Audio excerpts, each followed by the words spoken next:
Bem-vindos a mais uma Ecolanter Talk, hoje para falarmos de luxo e nesta conversa sobre luxo tenho comigo duas pessoas, também elas ligadas ao luxo. Começo pela Mónica Seabra Mendes, uma das grandes especialistas, se não a maior especialista em Portugal na área do luxo, e o Rui Lavado, que é Head of Consulting da Mazars em Portugal. E portanto hoje vamos falar de um estudo muito recente publicado precisamente pela Mazars, em que traz algumas novidades sobre este que é o universo do luxo e também olhando um bocadinho para o luxo nesta questão e neste contexto um bocadinho que se vive ainda de pandemia.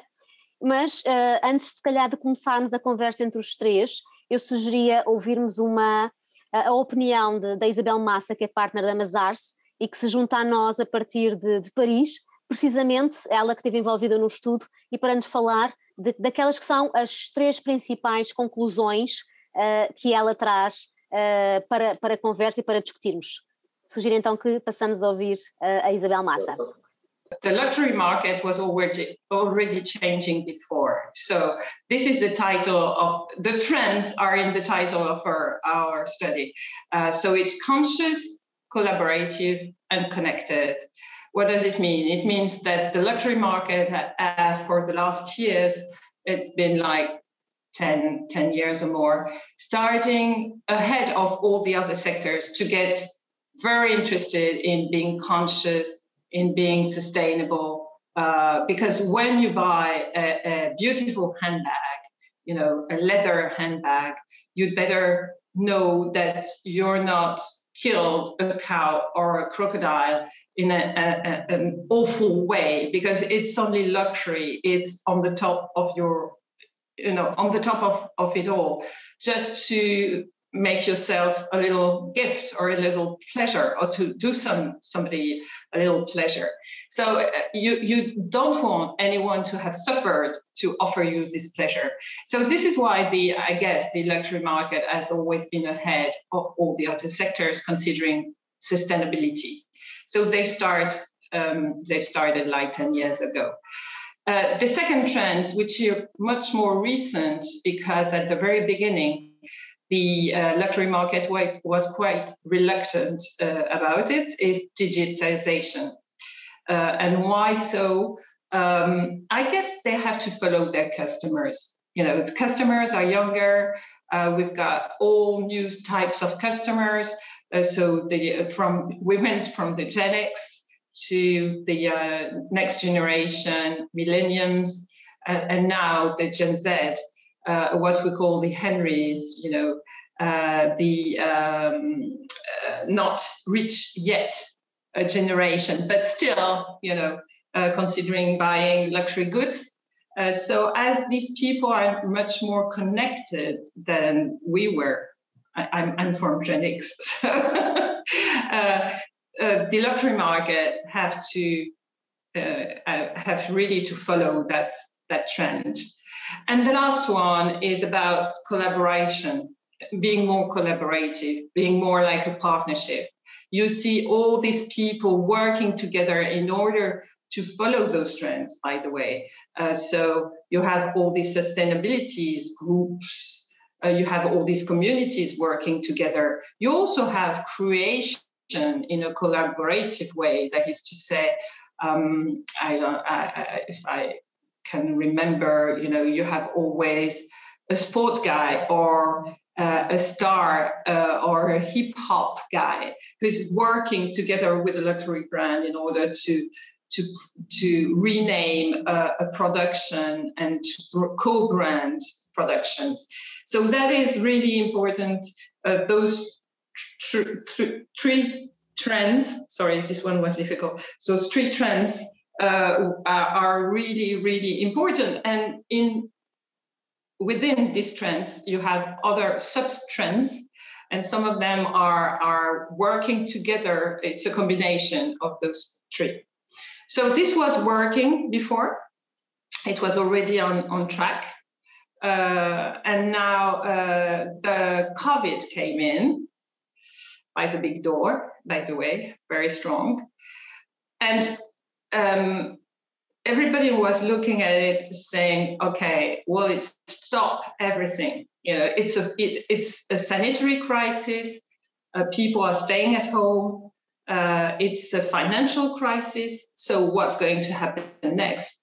Because it could have been that people would stop buying luxury goods, because you don't need a handbag when you don't go out.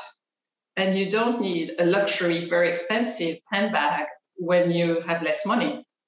So, but on the contrary, it really accelerated trends. So for instance, sustainability, all the brands have been working on that for years by trying to secure resources, by trying to trace the clean way or the green way of the product from the very first matière première up till the end of going to the client.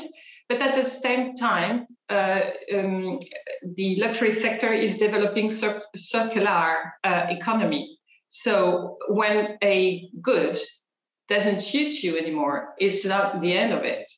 You're going to have it a second life or a third life, and all these markets, second-hand market is really developing. And you can see through that luxury is not dead. I mean, people are looking for an experience online. People are rebuying or buying new things. And even though the luxury collections of last year were more like comfort, cozy, with materials that were wool, that were soft,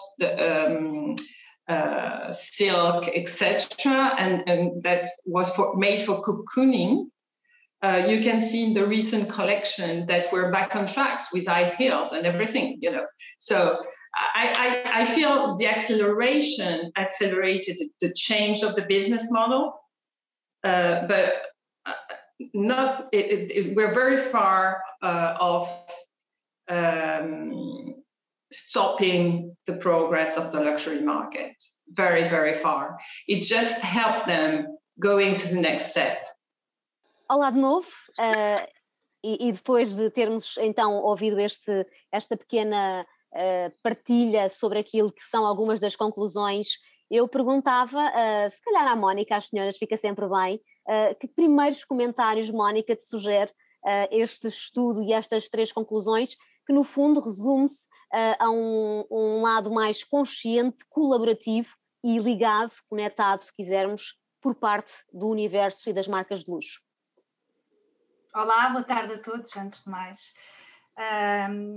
Eu acho que efetivamente a Isabel fez o estudo é bastante claro naquilo que são as grandes tendências do luxo atual e daquilo que vai ser os próximos anos, não só do luxo, mas de muitas marcas, mas neste caso em particular, uma vez que estamos a falar de marcas de luxo.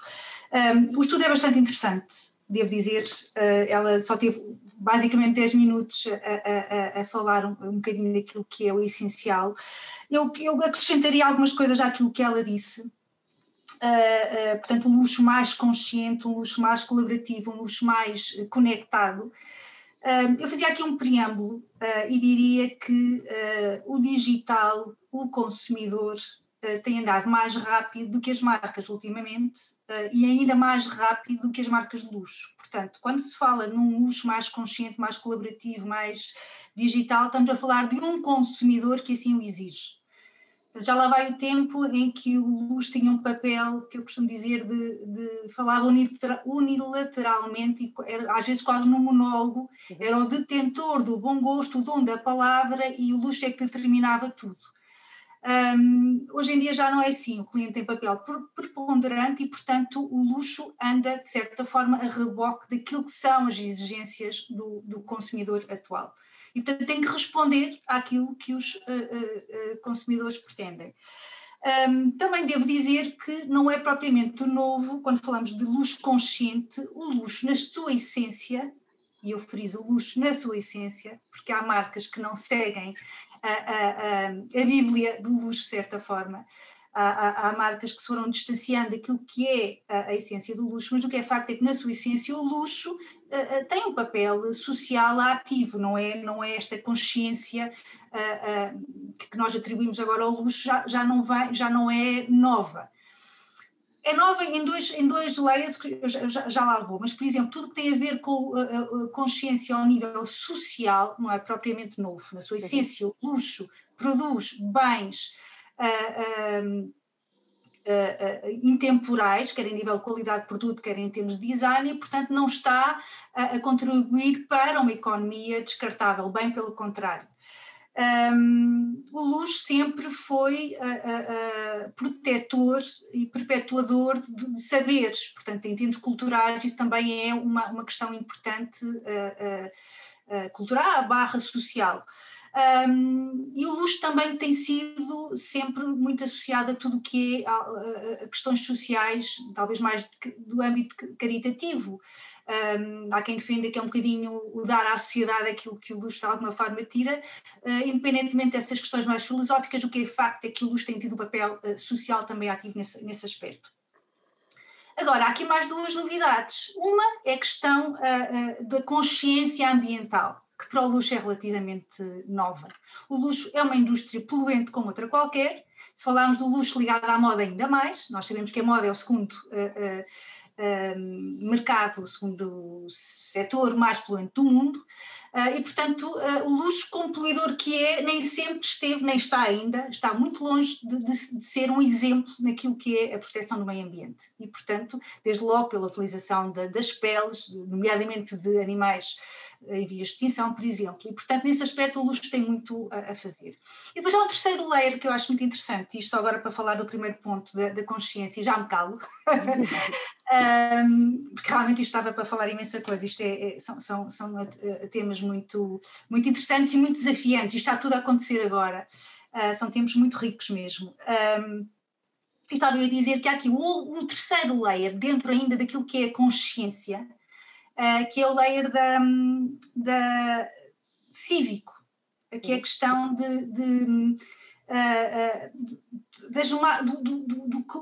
do consumidor estar a colocar nas marcas, não só nas de luxo, mas sobretudo nas de luxo, o ónus do ativismo, da responsabilidade social, da responsabilidade ambiental, enfim. Nós não fazemos pela sociedade aquilo que deveríamos fazer e, portanto, compramos com a nossa carteira, projetando nas marcas aqueles que são os nossos valores, aquilo que nós deveríamos fazer pela sociedade. E hoje em dia nós vemos as marcas já assumirem papéis ativos e de ativismo que antigamente eram perfeitamente impensáveis. E pronto, calmo-me agora porque bocadinho já. Rui, passava então assim, que primeiros comentários, tendo em conta as principais conclusões do estudo e também aquela que foi a intervenção da Isabel Massa aqui no nosso webinar? Ok. Antes de mais, boa tarde a todos também. E eu queria só fazer uma pequena correção. Eu não sou especialista de luxo, da mesma forma, por exemplo, que a Mónica o é. Eu diria que estou aqui mais na qualidade de um fenómeno de transformação que está a ocorrer e que é transversal, mas que está a ter um impacto muito grande neste setor do luxo, como está a ter noutros setores também, naturalmente. E digamos que está...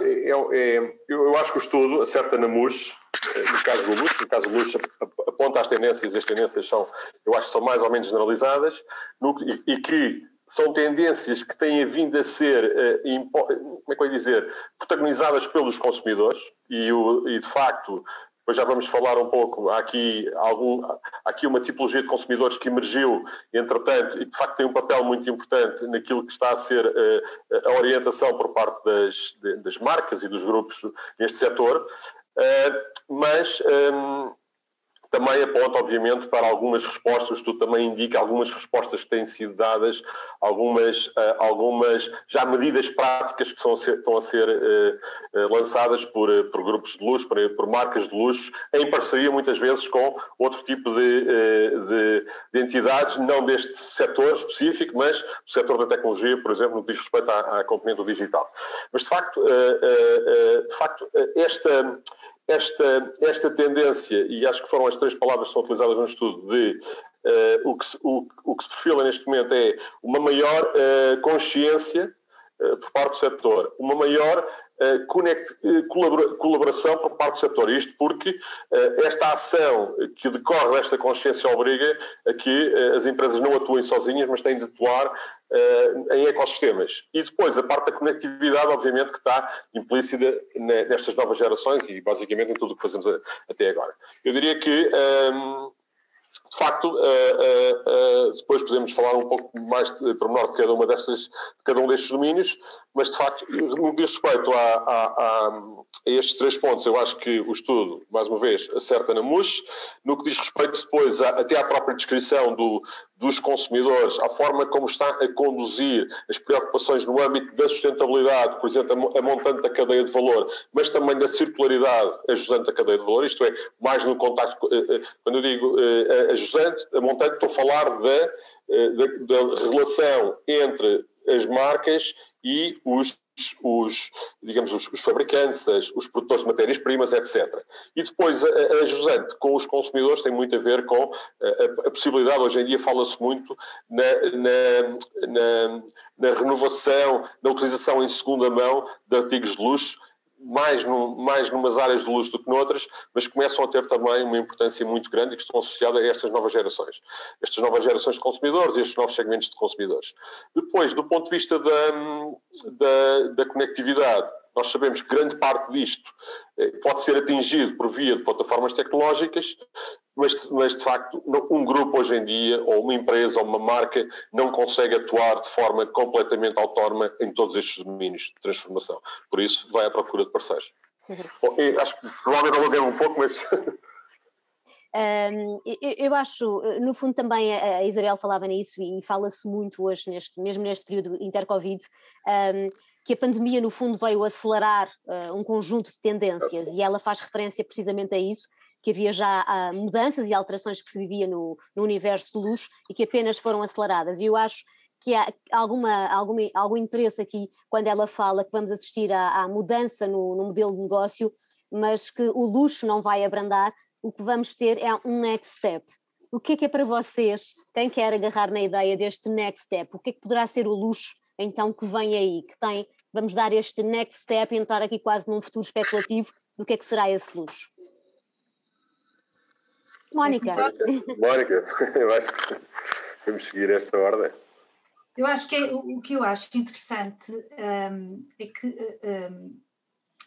os meios que nós vamos utilizar provavelmente serão diferentes, há nuances dentro da essência do luxo que serão diferentes, mas o que eu acho interessante é que o luxo vai se aproximar outra vez da sua essência, que é um movimento que parece que é andar para trás, mas não é. Porque se ele não fizer este movimento, ao perder a sua essência, deixa de se chamar luxo. Aliás, hoje discute-se muito a própria palavra, porque ela já é tão evocativa, tanta coisa, está tão poluída, que já se chegou a pensar em chamar-se aos atributos que as pessoas atribuem hoje ao luxo, chamar-lhe outra coisa. Eu acho que não temos que lhe chamar, até porque já foram feitos vários exercícios, é muito difícil substituir uma palavra e uma evocação. Acho que podemos continuar a chamar o que é luxo, mas o luxo tem que fazer um ato de contrição e tem que voltar um bocadinho à sua essência. Isto para dizer o quê? O luxo do futuro é um luxo mais humano, mais humanista, com maior respeito pela natureza, com maior respeito pelos outros, um luxo mais autêntico, um luxo mais talvez focado no produto e não na marca, porque a marca trouxe aqui um layer de desilusão por vezes ao consumidor,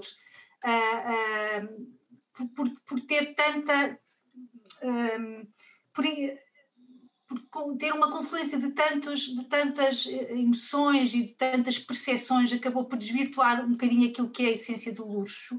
E portanto eu acho que nós vamos ao encontro de um luxo, o luxo vai ao encontro de si próprio, diria de certa forma isso, um luxo também um bocadinho mais justo, se é que o luxo pode ser justo, e um luxo que tem uma subtileza que eu acho que é extremamente importante. Uma das bases, se não mesmo a base do luxo, é a exclusividade.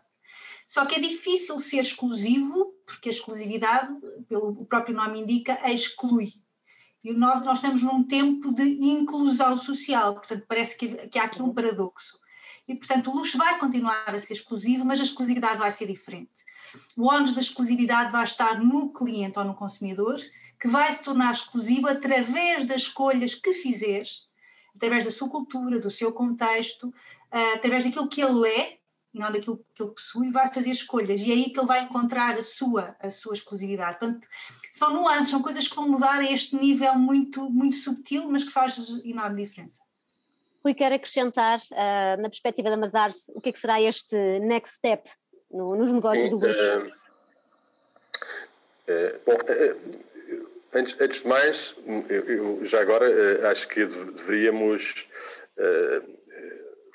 fazer uma ponte para depois, eu penso que a Wanda vai fazer isso, não é? Que é uma ponte para Portugal e para a realidade. Porque é que estamos a discutir este tema no contexto em que estamos e no nosso país, não é? Porque de facto isto tudo aquilo que estamos aqui a discutir podem-se revelar como oportunidades de negócio e também apontam caminhos para, de facto, as nossas empresas, não é? Os nossos atores que jogam neste tabuleiro. Mas, enfim, no que diz respeito eu acho que isto também é muito claro no que diz respeito àquilo que vai ser que as marcas, que as empresas, que os grupos de luxo estão a tentar alcançar em relação ao futuro e, no fundo, para satisfazer estas novas gerações de consumidores. E, de facto, aqui, acho que não estou a contrariar o que a Mónica disse, mas o estudo até, de facto, diz que está a haver uma migração do produto para a experiência. Não é só o produto, eu diria que, hoje em dia, e tem a ver muito com os consumidores, e tem muito a ver também com o facto de nós vivermos numa era de informação. O consumidor não procura somente o artigo ou o objeto, mas também aquilo que ele representa do ponto de vista da história, do ponto de vista da concepção. Procura perceber também se, de facto, foi um objeto construído ou uma peça construída com responsabilidade, com respeito pelo ambiente, pela sociedade, etc., pelo social e pelas pessoas. E também espera que o relacionamento não se esgote ou não se após a compra do produto. Isto é, e as marcas percebem isso e, no fundo, estão a introduzir um conjunto de serviços a posteriori, alguns deles de forma autónoma, alguns deles com parcerias, de forma a que o relacionamento com o cliente se prolongue ao longo do ciclo de vida do produto. Okay? E acho que essa é a grande tendência para o futuro no que diz respeito a este setor.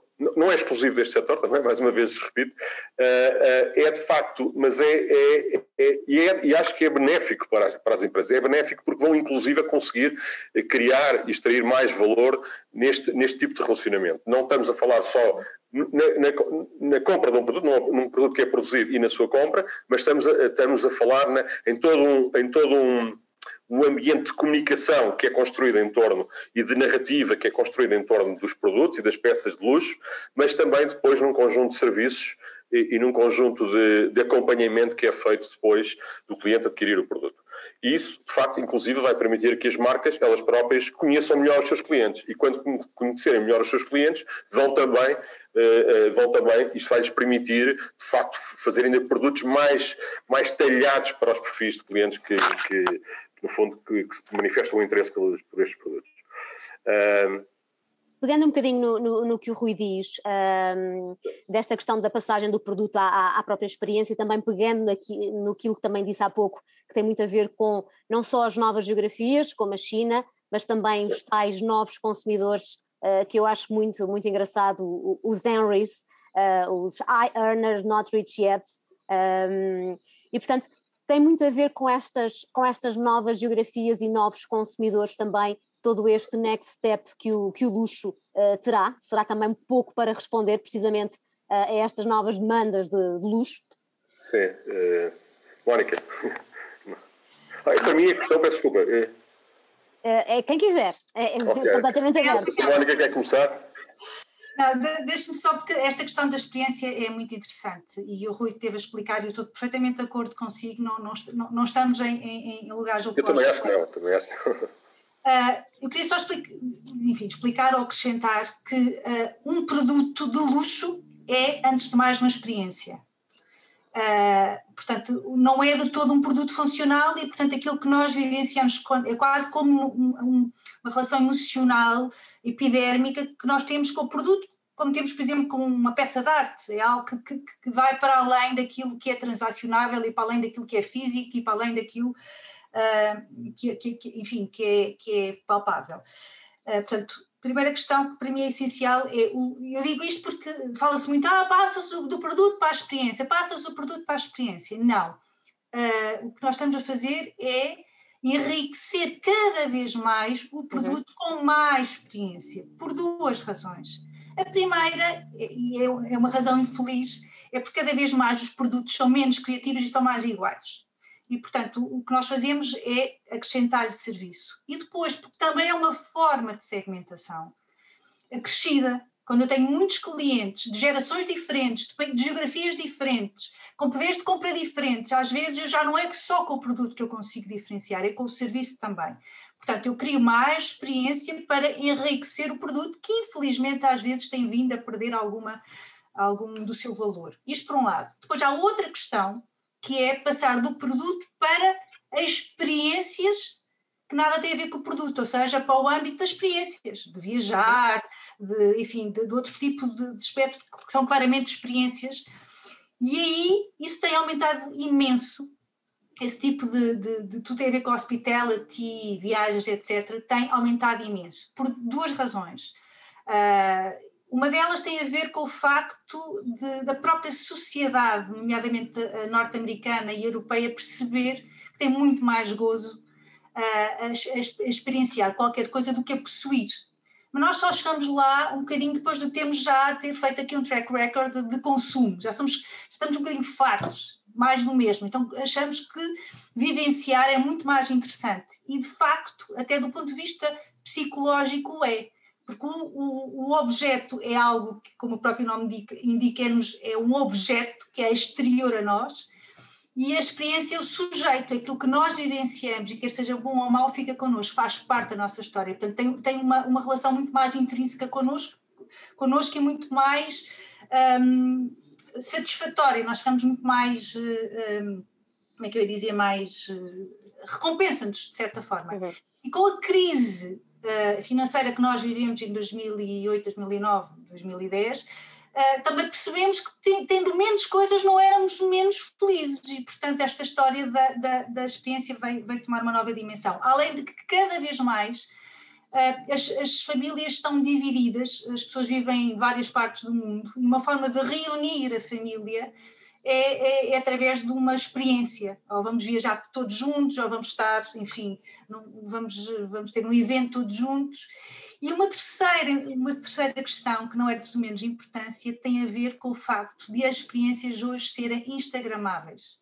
Antigamente eu viajava e eu distribuía as fotografias da minha viagem com o meu círculo de amigos, eu não tinha como criar eventos sobre isso, nem partilhar. Eu hoje em dia partilho mais facilmente as minhas viagens, o restaurante onde fui, a peça de teatro, enfim, o meu lifestyle do que os meus próprios produtos. E, portanto, o facto de ser instagramável, de alguma forma, veio também responder à questão, a uma dimensão do luxo que é a dimensão social e estatutária. Portanto, sim, é verdade, cada vez temos mais produtos com mais experiências e sim, é verdade, estamos a passar do produto para a experiência. Parece toda a malda, não? Não parece. Tendo em conta, deixo para quem quiser, tendo em conta também tudo o que lemos no estudo, tendo em conta algumas das questões que a Mónica também acabou por abordar no início, temos por um lado esta questão muito mais da digitalização, da conectividade entre as marcas, da colaboração, temos por outro lado também as marcas a não quererem perder a sua herança, a sua história.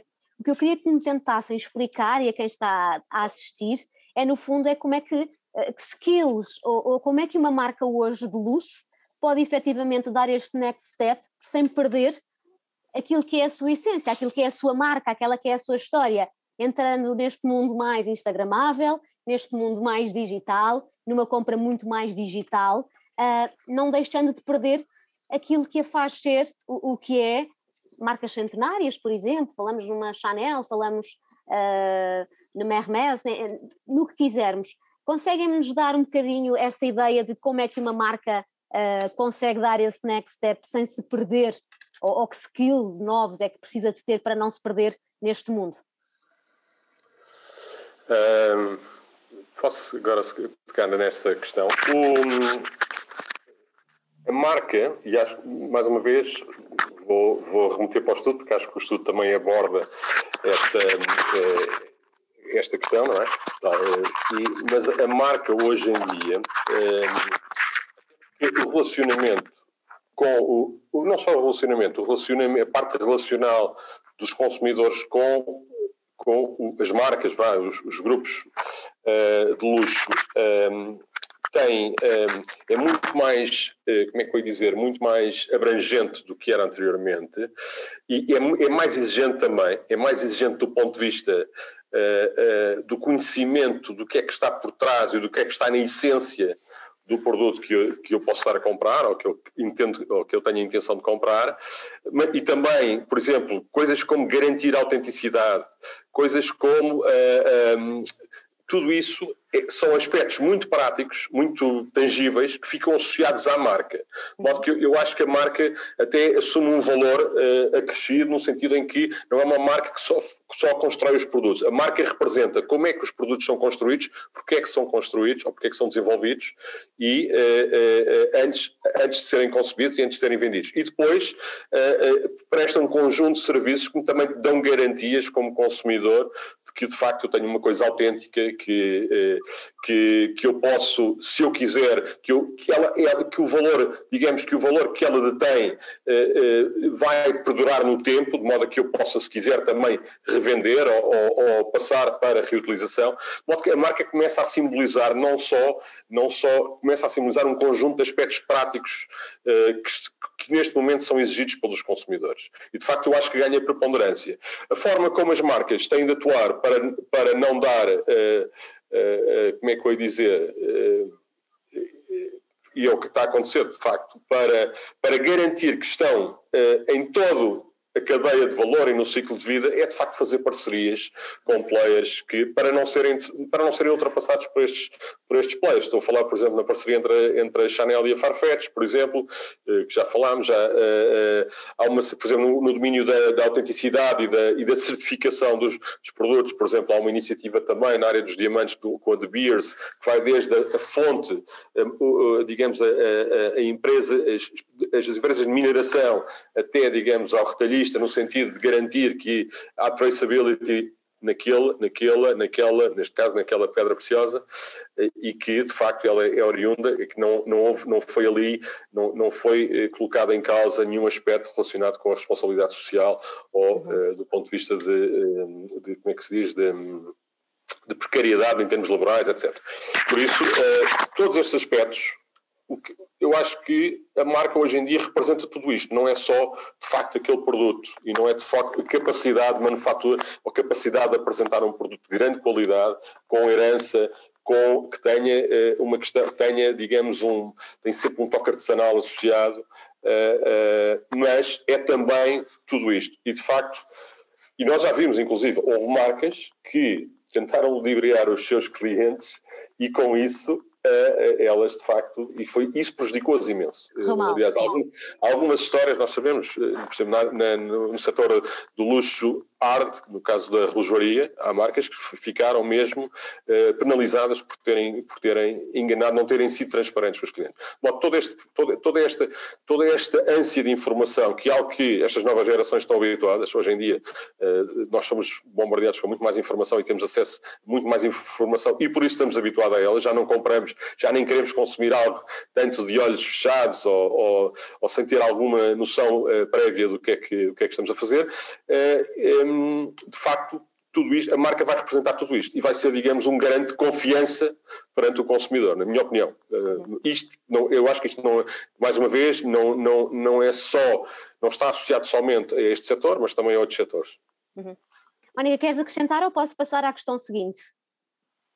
Eu queria só dizer uma coisa rápida, que como é que se perpetua a questão da história, da herança, do património, atualmente com a tecnologia. Eu acho que a tecnologia ajuda a que as marcas falem de si próprias como nunca o fizeram. Claro. Portanto, não vejo isso como algo antagónico. Há só aqui uma questão que é, as marcas perderam e às vezes perdem um bocadinho de magia por excesso de overexposure, por estarem muito expostas, por falarem muito, por estarem muito na boca dos próprios clientes, não é que elas falem, mas falam delas, e às vezes perdem um bocadinho de magia, é um facto. De resto, eu acho que não soubemos tanto das marcas como agora. Sim, exatamente. Havia quase aquela aura de mistério e de segredo, muitas vezes, em torno das marcas e dos produtos que iam ser lançados. De facto, agora, essa parte perde-se um pouco, não é? Face a esta exposição, como a Mónica referiu. Lança então a questão que há pouco o Rui antecipou um bocadinho, que é de que forma é que estas conclusões se refletem ou não no mercado nacional? Faz sentido falar de consciência, colaboração, conectividade? Está o nosso mercado de luxo em Portugal já neste patamar, ou apenas podemos tirar do estudo uma inspiração para trabalharmos as nossas marcas e produtos de luxo neste caso?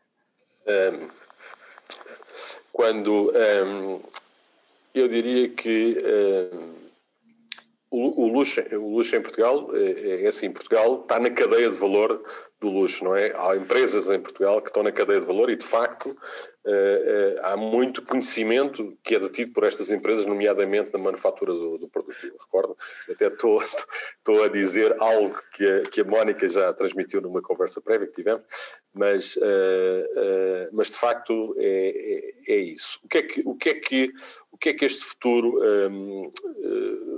em que é que se pode traduzir? Mas já pode-se traduzir em, como estas tendências estão a ser, de certa forma, não diria disruptivas, mas estão a colocar pressão. Por outro lado, elas podem ser observadas como oportunidades. Quando nós, por exemplo, temos um conjunto de consumidores que têm determinado tipo de exigências que são mais ou menos emergentes e que, de facto, se nós conseguirmos endereçar algumas destes aspectos da procura destes consumidores com alguma antecipação, e podemos colher algum benefício. Isto porquê? Porque, de facto, nós, mais uma vez agora voltando ao tema que a Mónica referiu anteriormente, peço desculpa que tenho aqui não sei se chamada. Não, era aqui no próprio computador, mas enfim, a questão é que nós temos um papel muito importante e temos um papel crítico nesta cadeia de valor e depois acabamos por capturar pouco valor, de facto. Não sei, a própria Mónica deu um exemplo, há uma mala que é produzida em Portugal, que está perfeita, no fundo, que está do ponto de vista de qualidade, do ponto de vista de design, etc., ela depois acaba por ser comercializada por um valor muitas vezes superior ao valor de compra em Portugal. E, de facto, significa que, apesar de nós termos um papel crítico, absolutamente crítico na manufatura dos produtos, depois acabamos por capturar uma pequena segmento da cadeia de valor. Quando eu digo as nossas empresas de produção, mas também, digamos, os produtores de matérias-primas, etc. Grande parte do valor está depois, de facto, a jusante. E nós, aqui, digamos, o desafio que existe para nós, acho que é conseguir subir, não será de um dia para o outro, e obviamente carece de investimento, carece de colaboração, carece de uma série de colaboração no sentido, inclusive, de eventualmente construir estruturas de serviços partilhados que possam ser partilhados por estas empresas e que lhes permitam subir um pouco ou, quem sabe, até ir mais longe na cadeia de valor, no sentido, inclusive, de haver marcas em Portugal que se possam afirmar como marcas de luxo e que tenham uma abrangência internacional.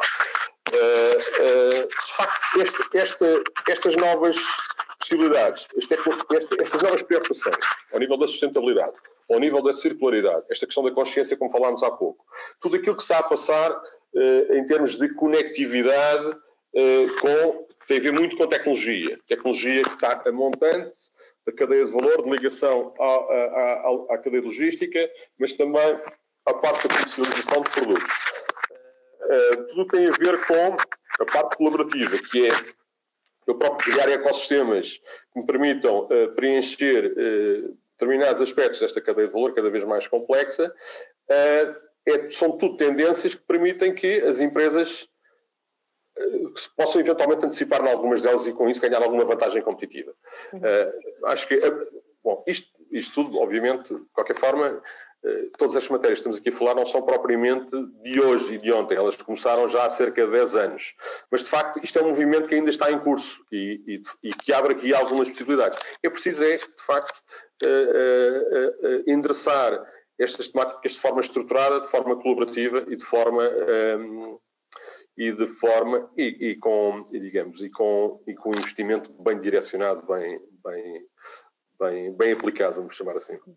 Mónica, tu que és uma das nossas grandes, se não a maior especialista em luxo em Portugal, que leitura fazes, sem corares, é um elogio mais do que merecido. Pois é. Que leitura fazes e se há aqui alguma ligação naquilo que nós conseguimos tirar do estudo em relação ao mercado nacional? Há luxo em Portugal, não há luxo em Portugal, temos só produtos, não temos marcas. Queres-nos contextualizar? Vai ter que pegar nos 3 Cs, consciência, colaboração e conectividade, que o estudo e a Isabel identificaram. E estava aqui a dar a volta, ou seja, a consciência, falta-nos consciência no sentido de percebermos que temos valor e que temos produtos com valor. É o nosso olhar, muitas vezes, que mata a falta de marcas que nós temos nesta área do luxo. Eu diria que isto até é uma questão até de alguma forma histórica. Se estivéssemos mais próximos do século XVIII, enfim, da altura do início, um bocadinho antes, da altura do nosso império, talvez tivéssemos mais confiança. Nós temos uma herança muito mais recente, que é uma herança mais salazarista e muito mais virada para, enfim, para sermos espartanos, para falta-me aqui a palavra. E, portanto, aqui começa por essa consciência, percebemos que somos bons e que podemos fazer coisas boas independentemente da dimensão do país, que é um fator que não ajuda, é um facto, não vamos dizer que não é verdade, mas podemos ir muito mais longe. Depois a questão da colaboração, e uma das razões também porque não vamos mais longe é porque não temos esta percepção de nós próprios e porque não temos uma interajuda. Não somos, por norma, um povo associativista e não nos juntamos para termos uma voz mais forte. Portanto, é uma questão que também tem graça aqui dentro da colaboração. Portanto, aqui diria a falta de colaboração. E, por fim, na conectividade.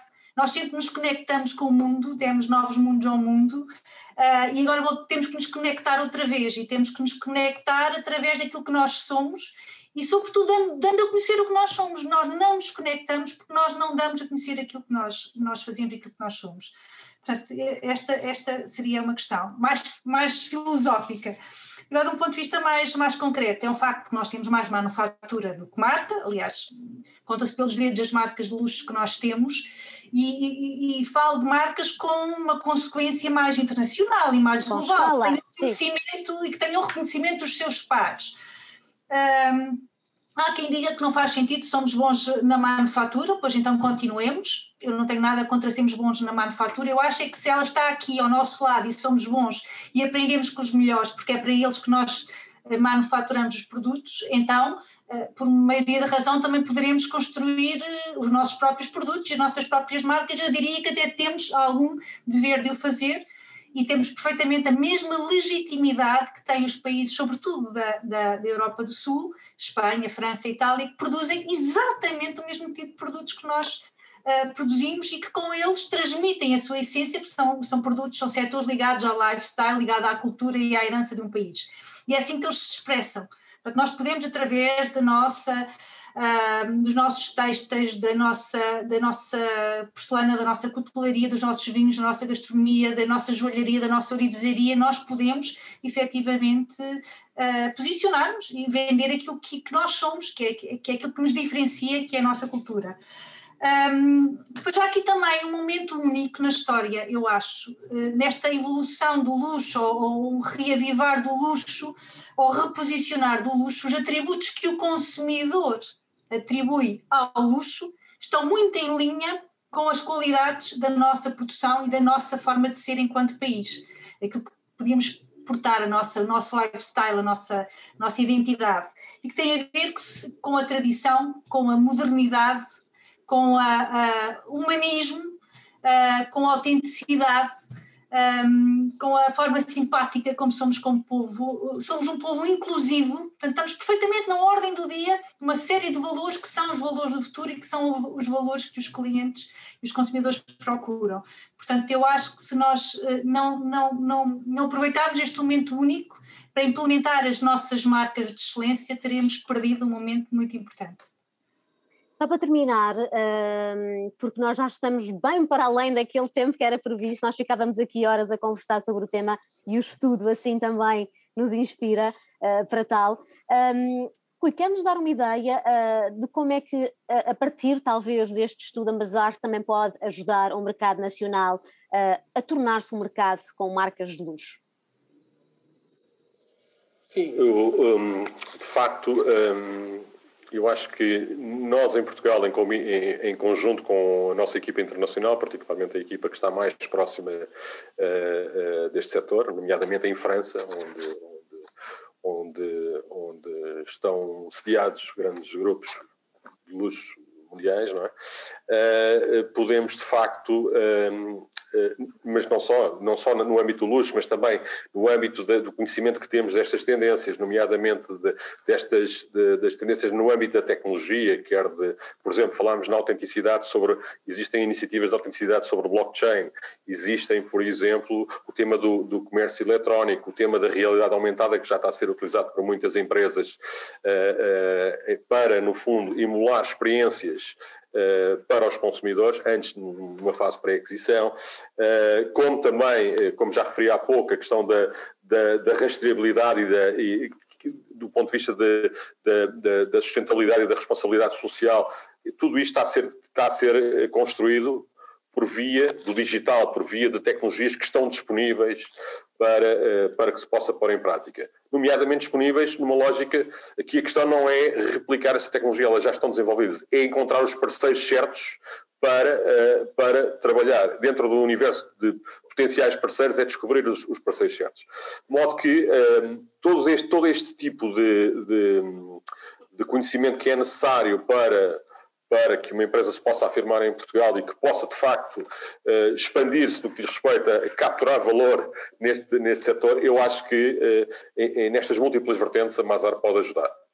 Naquilo que diz respeito ao luxo propriamente dito, como também naquilo que diz respeito às novas tendências, ao conhecimento também dos consumidores. Nós não chegámos a entrar em grande detalhe, mas estamos aqui a falar dos grandes consumidores, e o estudo aponta isso neste momento a nível global, são de facto o mercado da China, até pelo crescimento que tem tido uma determinada classe de jovens afluentes que cada vez têm mais poder de compra e que de facto são grandes utilizadores do digital e não veem limites no que diz respeito digamos, ao espaço geográfico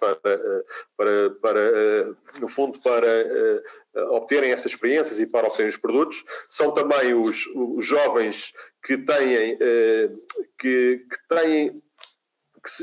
ganham já, que têm rendimentos elevados, mas que não são afluentes, mas que têm essa propensão para adquirir produtos de qualidade, produtos com herança, como falámos há pouco, produtos que sejam de certa forma distintivos, e que diria que são jovens num estágio pré-afluente, mas que já têm esta tendência e que são muitas vezes, a satisfação da sua procura é muitas vezes feita pelo mercado em segunda mão, que está a crescer de forma muito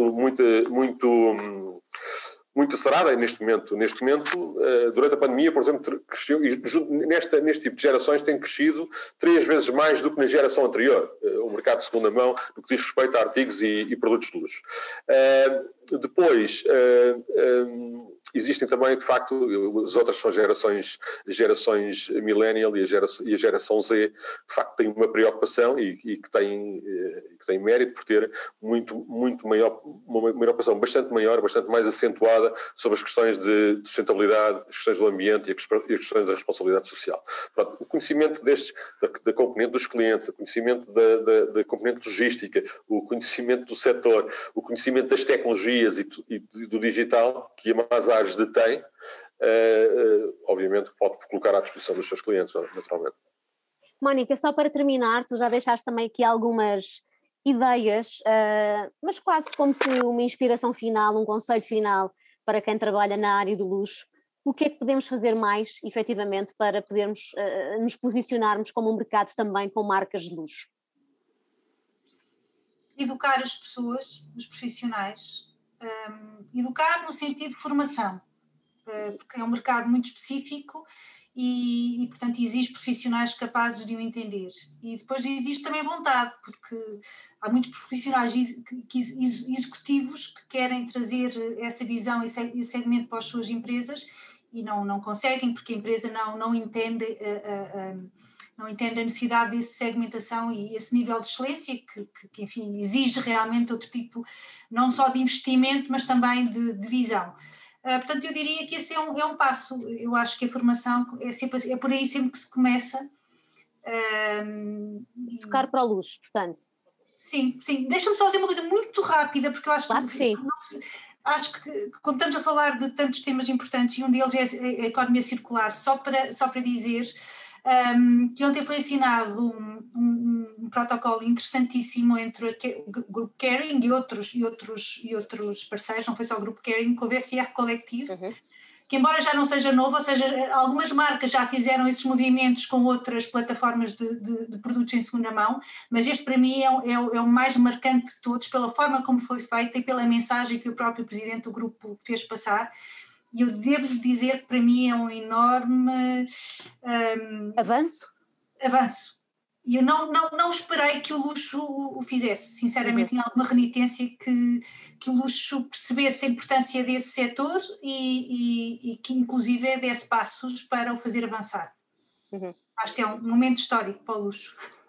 Terminamos então com esse momento histórico, agradecer à Mónica e agradecer ao Rui terem estado presentes e obviamente a todos os que nos estiveram a acompanhar, certamente teremos novos momentos para falar de luxo. É sempre um tema com muito para falar e ficaríamos de facto aqui horas a conversar, mas passámos o nosso tempo e, portanto, muito obrigada, um resto de boa tarde e até breve. Boa tarde. Obrigada. Obrigado.